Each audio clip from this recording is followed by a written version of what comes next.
دیکھیے پیچھے فرعون کی، نمرود کے واقعات پڑھتے ہوئے آ رہے ہیں کہ جب اللہ نے ان کو دنیا کی آسائش دی، سامان دیا، تو انہوں نے اپنے آپ کو انا ربکم الاعلی کہنا شروع کر دیا. جبکہ یہاں حضرت سلیمان علیہ السلام کا جو ملتا ہے طریقہ کہ اللہ تعالیٰ نے ان کو اتنی نعمتیں دی، جانوروں کی بولیاں تک سکھا دی، ان کے قبضے میں کر دیے، لیکن ان کا رویہ کیا ہے، وہ اس کے اوپر فخر نہیں کرتے، بلکہ کیا کہتے ہیں، اللہ مجھے قابو میں رکھ، ہے نا، کہ اللہ مجھے قابو میں رکھ کے میں تیرے اس احسان کا شکر ادا کروں. یہی ہے بندہ مومن سے مطلوب رویہ، کہ جب اللہ کی نعمتیں بڑھ جائیں، اللہ کی رحمتیں اترنے لگ جائیں، تو پھر کیا کرنا ہے، اللہ سے مانگنا ہے کہ اللہ مجھے اپنی نظروں میں چھوٹا کر دیں، اللہ مجھے اپنی نظروں میں چھوٹا کر دیں، دوسروں کی نظروں میں جو بھی ہوں بڑا ہوں، لیکن میں اپنی نظروں میں چھوٹا بن جاؤں، اور پھر اس اللہ تعالیٰ کے اس احسان کی شکر گزار بن جائے. ایک اور موقع پر سلیمان نے پرندوں کا جائزہ لیا اور کہا کیا بات ہے کہ میں فلاں ہدہد کو نہیں دیکھ رہا ہوں، کیا وہ کہیں غائب ہو گیا ہے؟ میں اسے سخت سزا دوں گا یا اسے ذبح کر دوں گا، ورنہ اسے میرے سامنے معقول وجہ پیش کرنی ہوگی. یعنی حضرت سلیمان علیہ السلام اٹینڈنس لے رہے ہیں اور اس میں ہدہد غائب دکھ رہا ہے. کچھ زیادہ دیر نہ گزری تھی کہ اس نے آ کر کہا کہ میں نے وہ معلومات حاصل کی ہیں جو آپ کے علم میں نہیں ہے، میں سبا کے متعلق یقینی اطلاع لے کر آیا ہوں. دیکھیے اللہ سبحانہ و تعالیٰ کسی انسان کے لیے وہ نہیں ہے نا. یہ دیکھیں کہ اللہ تعالیٰ نے اپنا کام تو جانوروں سے بھی لیا ہے کہ کس طرح سے ہدہد جو ہے وہ اس پیغام کی، یعنی اس جگہ کی خبر لے کر آیا ہے. میں نے وہاں ایک عورت دیکھی ہے جو اس قوم کی حکمران ہے، اور اس کو ہر طرح کا سر و سامان بخشا گیا ہے، اس کا تخت بڑا عظیم الشان ہے. میں نے دیکھا ہے کہ وہ اور اس کی قوم اللہ کے بجائے سورج کے آگے سجدہ کرتی ہے. شیطان نے ان کے اعمال ان کے لیے خوشنما بنا دیے اور انہیں شاہراہ سے روک دیا ہے. اس وجہ سے وہ یہ سیدھا راستہ نہیں پاتے کہ اس خدا کے سجدہ کریں کہ جو آسمان و زمین کی پوشیدہ چیزیں نکالتا ہے، اور وہ سب کچھ جانتا ہے جسے تم لوگ چھپاتے اور ظاہر کرتے ہو. اللہ کے جس کے سوا کوئی مستحق عبادت نہیں، جو عرش عظیم کا مالک ہے.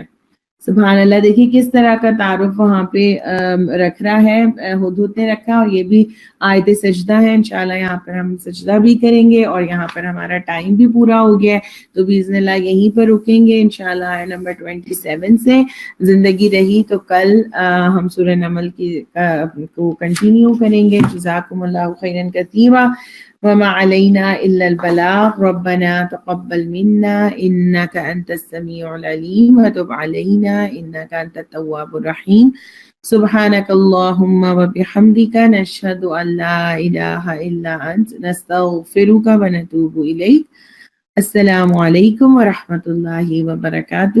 بسم اللہ الرحمن الرحیم. والعصر ان الانسان لفی خسر الا الذین آمنوا وعملوا الصالحات وتواصوا بالحق وتواصوا بالصبر.